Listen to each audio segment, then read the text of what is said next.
Ô Marie conçue sans péché, un père de l'Église, saint Chromas d'Aquilée, commentant l'évangile que rapporte Matthieu, l'épisode que rapporte Matthieu dans l'évangile de ce dimanche, écrivait: l'étoile était vue par tous, mais tous n'en comprirent pas le sens. De la même manière, le Seigneur, notre Sauveur, est né pour tous, mais tous ne l'ont pas accueilli. Frères et sœurs, c'est un constat dressé dans une intention catéchétique. En arrière-fond, le sous-tend le lien bien établi dans la tradition juive de l'époque entre l'étoile de Jacob et l'avènement du Messie. Chromas d'Aquilée déplore qu'il ait été perdu de vue au IVe siècle. Un constat transposable d'âge en âge, particulièrement criant de nos jours. Une étoile soudainement apparue a guidé jusqu'à Jérusalem des mages venus d'Orient. Une région qui, attirée par sa sagesse, est repoussée par ses coutumes. Les mages ou les rois mages, selon les traditions, étaient des hommes de science, des astronomes ou des astrologues, accoutumés à scruter le ciel pour en interpréter les signes. Matthieu ne précise pas.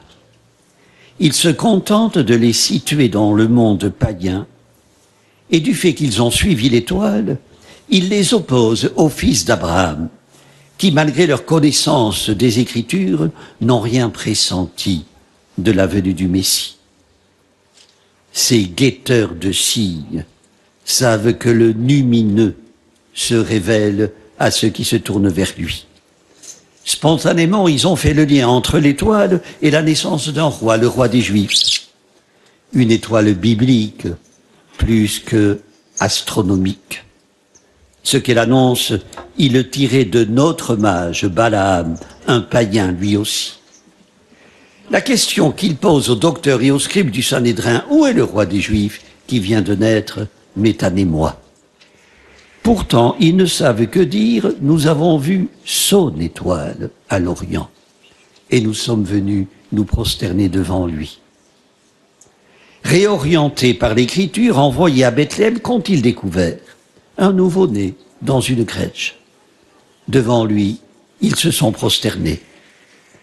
Matthieu ne dit rien des questions qu'ils se sont posées. Ce ne pouvait être que celles que chacun se pose à soi-même devant un nouveau-né, devant la fragilité des promesses dont il est porteur, des questions de tous les temps, de notre temps. Frères et sœurs, si vous avez des enfants, des parents, des amis qui se sont écartés de la religion dans laquelle ils ont été élevés, qui ne mettent plus les pieds dans une église, pour le dire vulgairement, qui sont étrangers à toute croyance religieuse, mais qui tâtonnent en secret, dissimulent par fierté. Considérez qu'ils sont en attente des signes que peut donner une voix, une étoile symbolique, un inattendu qui illumine. À Corinthe, en proie aux difficultés de sa mission, tout près du découragement, Paul a entendu la voix du Seigneur: sois sans crainte, car dans cette ville, j'ai pour moi un peuple nombreux. Frères et sœurs, nous-mêmes ne restons pas découragés par l'incroyance ou l'indifférence de nos proches et de ceux qui les entourent. Que tous nous sachent toujours prêts à les assister, à les accompagner.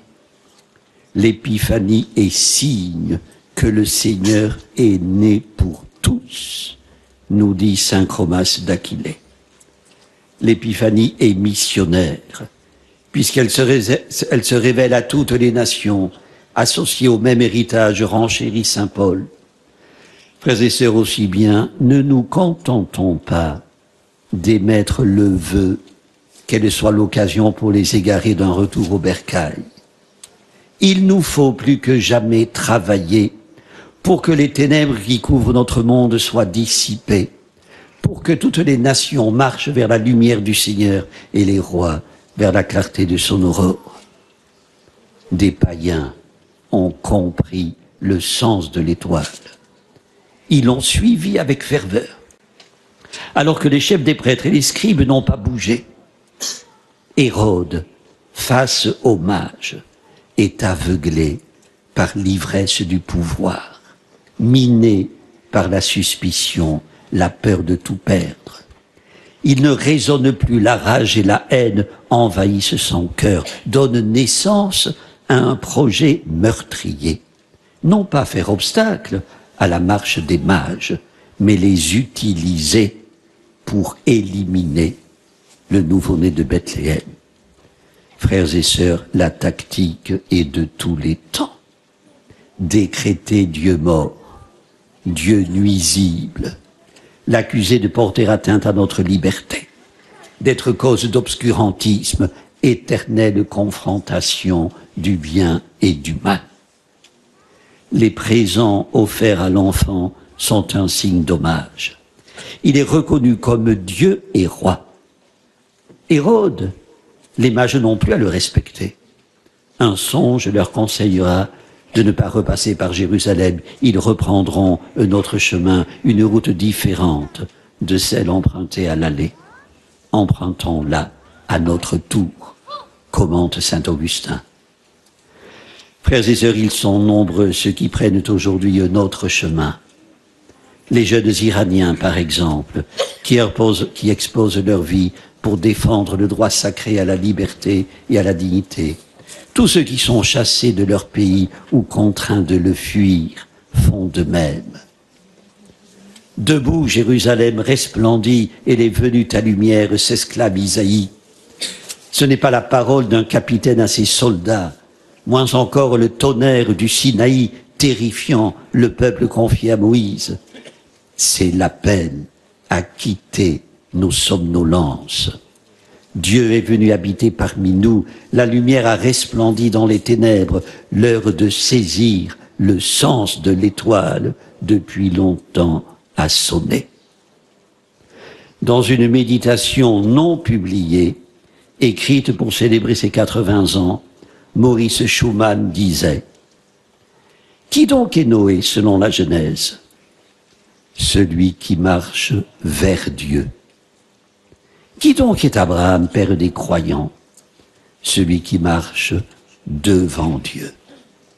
Le pas qui mène de l'un à l'autre est immense, le seul qui semble avoir compté quand tombe le soir de sa vie.